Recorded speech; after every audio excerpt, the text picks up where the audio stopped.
салом алайкум дӯстони азиз. имрӯз дар як мавзӯи хеле ҳам муҳим гап мезанем. вируси нав дар Хитой. вируси нав бо номи коронавирус. ин вирус чанд қадр зарар дорад ва чанд одамо аз ин вирус гузаштанд. ҳама ҳамин чизора як бародари тоҷик дар шаҳри Вухан дар вилояти Хубей таҳсил мекунад. оз ба ҳамон занг мезанем дар бораи ҳамин вирус ай ҳамон бародар ҳамаша мепурсем. салом алайкум комрон. алейкум салом. сози хубӣ ака? шукронаи худо. чӣ хел комрон? саломатӣ ҳама хуб? алҳамдулилло соз равад ака. ози кадом шаҳр дай комрон ҷон? ватан ҳама хуб. шукронаи худо. дар ҳамин шаҳри Вухан. ҳамин яду хабарҳои безеб фаҳмидем. ҳамун вируси безеб коронавирус дар шаҳри Вухани шумо омада. дар бораи ҳамун вирус ягон маълумот медодӣ бародар? иҷа тра данавор гирифтестиян? гап нест ака. хайо ҳами рости гап ҳами вирус асосиш айҳои декабри соли 2019. баъд оста мардуми ки ҳамира даранг наёфтанд ҳама тишина буд. ба вақте ки нами айни соли навӣ сол мешавад, ҳар сол Хитой соли навӣ хича дорад то муддати 2 ҳафта рад. ҳами вақт ҳама хонаҳои хичон мераванд, бояд қатъи аҳл оилашон яҷоя қайд кунанд. ҳар шаҳрҳо? ба ҳамин сабаб ҳар шаҳрҳо мақсад ай дигар шаҳрҳо биёянд дар ҷо кор мекунанд, ба ҳамин соли навӣ бояд хонаҳои хичон бираванд. баъд дар ҳамин вақт ҳамин вируси аслан ҳамин вирус пайдоишаш ая заводе ки маҳсулотҳои гӯшт мефурӯшад, моҳӣ мефурӯшад, айн ҳамҷо пайдо шидагиаст. дар шаҳри Вухан? дар шаҳри Вухан дар пеши почиган мега яъне ки вокзал. дар пеши вокзал пайдо шидагиаст. ҳамон одаме ки ҳамонҷо кор мекунад ҳамон худаш ҳамин вируса гирифтор мешавад. баъд оста мардуме ки дар ҳамонҷо зиндагӣ мекунанд миён ҳамонҷо маҳсулот мехаранд ва ба воситаи ҳамон гӯштҳо ҳамин чизҳо дар мардум мегзарад ҳамин вирус. ин моҳи декабр мешавад?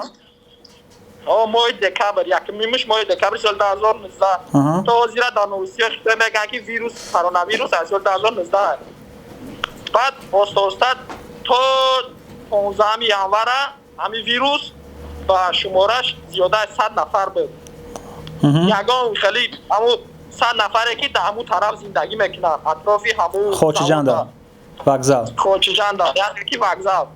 ба оста ай сабабе ки соли нав меша мардум ба хонаҳошон мераванд, ба вокзал мераванд бисёртара. ба ҳамин хел вирус ҳамин фақат безебиш дар чӣ буда ки гузаранда буда. дар ҳамин дистансия наздик, яъне ки дар қарибит боша як ҷо бишинен, як ҷо бирен, ҳамин вирус мегузашта. ба ҳамин хел вирус гузашт, панҷ мардум гирифтанд, дигар шаҳрҳо буданд. ҳама шаҳрҳои Хитой, ними шаҳрҳои Хитой дар панҷ кадан амира. ва дар дирни Вухан худаш бисёр шидан гирифтанд. ай сабабе ки мардум бисёриаш рафтан ҳамонҷо, баъд анхелӣ пайдо шудан вирус. баъд одамое ки бо дигар давлат мераванд, анавон анхелӣ шуд. ҳози дар новистиҳо мегӯянд ки зиёдаи 500 нафар айне ки асосиша бигирем ҳазор одамо шидагианд. ҳамаша намегӯянд? ҳамаша намегӯянд, барое ки дар ҳамин Вухан мо мебинем донишгоҳи мо ҳам вақтича чӣ дорад, баленса дорад, яъне гуфтухона дорад. дар ҳамонҷо мебинем видеора ҳазор одамо хобанд, не ки ҳамора ягон ча намегӯянд. мегӯянд дар шаҳри Пекин шидагиаст, дар шаҳри Шанхай шидагиаст. ҳамият сохтори давлатдорӣ аст. акма я новосира хондем мо ҳамин дина ҳамин кор шуда ҳамун шаҳри Вухана, ҳамун Хубея полнис, ҳамун вилояти Хубея полни маҳкам карданд, вокзал, аэропорт, транспортҳои ту мошиноро ҳамаша маҳками ростая? бале ҳамин гапи 100% рост аст. мо ина биромадем гуфтем ягон бирем бозор ягон маҳсулот бихарем барои худмон тайёр кардан хӯрдан. аз сабаби ки соли нав ҳама ҷо маҳкам мекунем, ҳичи намеёвӣ. рафтем хай маҳсулотҳоро ёфтем. одамо намераванд бозоро, барое ки ҳамин вирус дар ин бозор ҳам хеле ҷо пайдо шудагиа, ҳеҷ ка намеравад бозор, ҳама тарсон аст. ҳамун фурӯшандаҳо чун ҳамашон маска доранд ҳамхелӣ. баъд мо рафтем ҳама ҷо маҳкам аст, таксӣ намеёбем, вокзалҳоро бо дидем сиёнка кардан. милисҳое ки солдатҳо қатъӣ местанд, ҳамашон маска доранд, мумкин нест аэропортҳо якчанд бародар дигара самолёт рейсошона ҳамашона отменит кардан. на биромадан мондестанд, на диромадан. мақсад ҳамин вируса паҳн нашаванд, чораша дар дирани Вухан ҳамаша нима кунем? бале ҳамин сабаб барое ки сахти баъд чӣ бисёри баъд паҳн шид дар муддати як рӯз зиёдаи чанд сад нафаро шиданам. ҳозир ба гуфти новостиҳои ҳамун шаҳри Вухан дар ҳамун Хитой дар обши чанд одам мурдагӣ боша? барои ёрдами канали мо силкаи зери видео буда да медурем регистратсия мекунем бонус то 1400 рубл и барои моро пешравӣ мешава аз шумо дастгирӣ зинда бошед то динара 17 нафар будагӣ гуфти ҳамиё хичонда не ки ихе бигирем мумкин зиёдтар боша барои ки як чизе ҳаста ки ҳамира намегам паҳн намекунам хитое ки давлатои пешқадамтари дунё ба ҳисоб мерава ҳамин сабаб намехоҳад ки рейтинги медитсинаш рейтинги ҳамин давлат паст шава ҳамин сабаб 17 нафар эълон кардагианд бо ҳамин 17 нафаре ки мурдагианд бисёриш калонсоланд мулакода ҳамин вирус намешидаанд мирам исбот кардан биробарда новусиёда ё шуда намегузашта то чанд солара ҳамин калонсоло як хелиш 50 як хелиш 63 70 ин ҳамин соло шидагианд аммо одамое ки мурдагианд ягон ҷавон нестанд ҳамаш ҳамин пиронсоло мурдагианд ане ки касали бачаи ёш гирифтор намешуда то чанд солара калонаш ҳамин гулакои 8-9-10 солада вообще мегӯянд ки бехатара бе ягон чиз ягон таъсириш намерасида дина як хабари дигаре хондем ки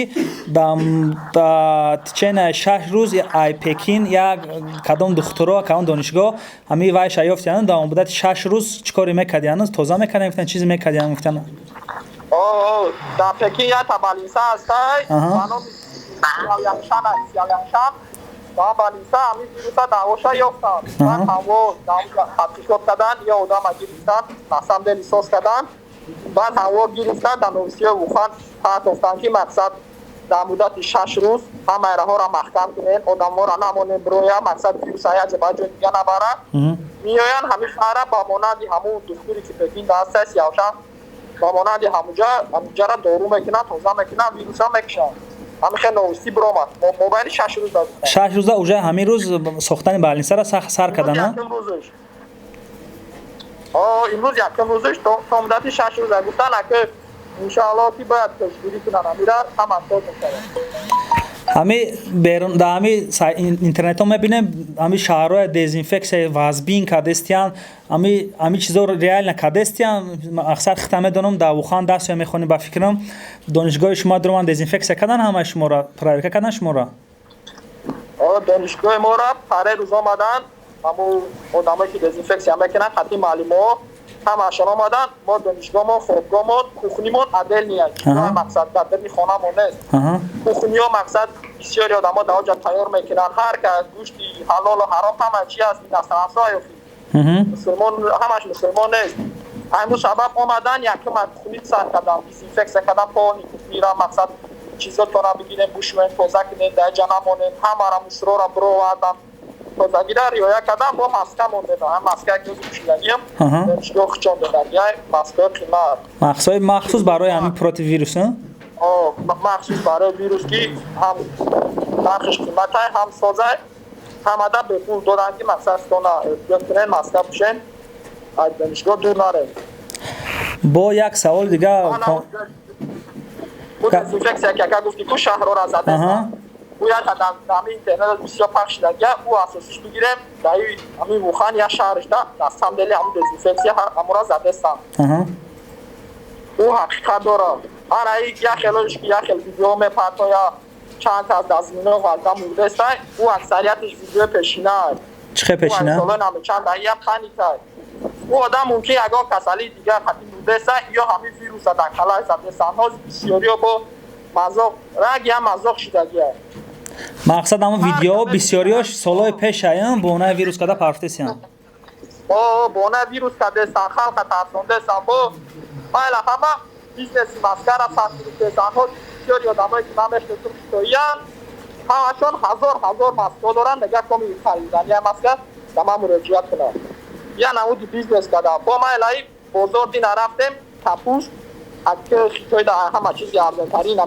ҳамин чизи ҳамин маҳсулоти рӯзмора капуст 30 юан ба тоҷикӣ ҳисобиш кунем 50 сум 42 сомон 50 сомон харид мешавад ака мира фикр ки як капуст боша гӯшт чанд сомон аст неким то ҳамун касала то ҳамин вируса дар ёди ман хитоида будам медонӣ арзон буд ҳамин капуст капуст 2 юан 2 юан аяка ҳамин нарӯзода ҳамин рӯза ҳамин 2 юан шудагия мақсад ози худат ози хел дидесем худат ба фикрам ози дар берун я کاینا ما در بیرونم چی سبب خدی بیرون از برآمدی؟ مقصد شما اجازت میتونه دانشگاه بیرون برآمدن؟ دانشگاه اساس نگه که بیرون نبرویم نگه ای سبب این همی روز درست در خونه بودیم آها همه ما نموندگی از سال نویه هم از جو محکم کدگی با اینجا وایمای میگن نخجو همی وایمای زورکی دمی خواهد نگروی زکت میکنی چیزی خودانی تا بخونه همی یارم نفر میگیری میره میخونی همو همون نیستم پس وایمای کار نمیکنه؟ وایمای کار نمیکنه اوجه محکم کدگی انا بعد ما چیز ذخیره کدگی نیستیم مقصد اینا بعد گشنه میشه خیلی یه روز دو روز چند روز گشنه ختمه خطی برای ویروس شده گشنه بخطی نبره بیرون ختمه یک خبر دیگه همین ایمین ابوخان در همین سوال مثال شما نویستگی که فلان ساعت با فلان ساعت بیرون نبره ساعت دیزینفکسیا کنیه ایچ خیلی شایشه برادر امیرا دینا دوستان ساعت خاص بدهی چون ایستان بیرون نبره برای که همون بیماریه که هستن هموار همشون دایا بالیسان مسترانا همشون دایا جوشا دعواشان ببینه ایسابا رو که در چند بالیسا هستن همو دمایی که دیگه میرمان سوزن نه که او آدمایی که در اونجا هستن ایوه دایی نگذاره همین ویروس بزبیش در چیزی که گذرانده هست هستن نگذاره همین سبب دوستا یا خیلی آدمو برای خیلی تبلیش کنی میروان نه که همون هم نداره هم بالیسا میرن ویروسکاری همه آیا کسی هم در نگذاره همین خبر گرفتن شهر از محکم کردن دوستانتی همین از باید فند بزرد اونها نبرین همه راه را ویدیو شد راه را نفتم دل برامدن محکم کردن ملتو همه را گذاروندن دورو کردن نه کهی نمیدونم ما برامدن گشته این اما دستگاه هست داوت بگیر همه آزی دعوت در کجای هستی نشان دادن میتونی بیرون را آزی؟ تمام من بیرونم این هم جمع خودانی میه همین جایی که حلال هم مسلمانی های آزی محکم هم گفتن که محکم نمیکنیم سالی نده نه که محکم خدیان نمیام آزی تو خونت نزدیک های مقصدم؟ نه نزدیک نیست همین درمی دانشگاه او پشتای ما بچه آمدن مپت خطی ها؟ خودانی ما نزدیک نیست آهازی همین کسل فقط در خیتایی کلانسال گرفتار مثال ویروس خپیدگی این استرانسا یگان کس هسته یا نه؟ نه این استرانسا یگان کس نیست او روز دانشگاه دیگه دوستان که یاد سارت او چی داره اما رفتم چیکار که نه او هم شد گریپ بود یگان چی داره اونا چسبیدگی یگان این استرانسا او دیگه یگان چی داره نیست اما سوکسیه خیلی کامران جان رحمت کلام برای معلومات ها خیلی با علاقه دم ابراهیم از رحمت کلام برادر گاب نیست که سلامت باش گاب نیست تو نگاه کنه گاب نیست سلامت باش برادرها هر کجای نباشه زنده و سلامت باشه در پناه خدا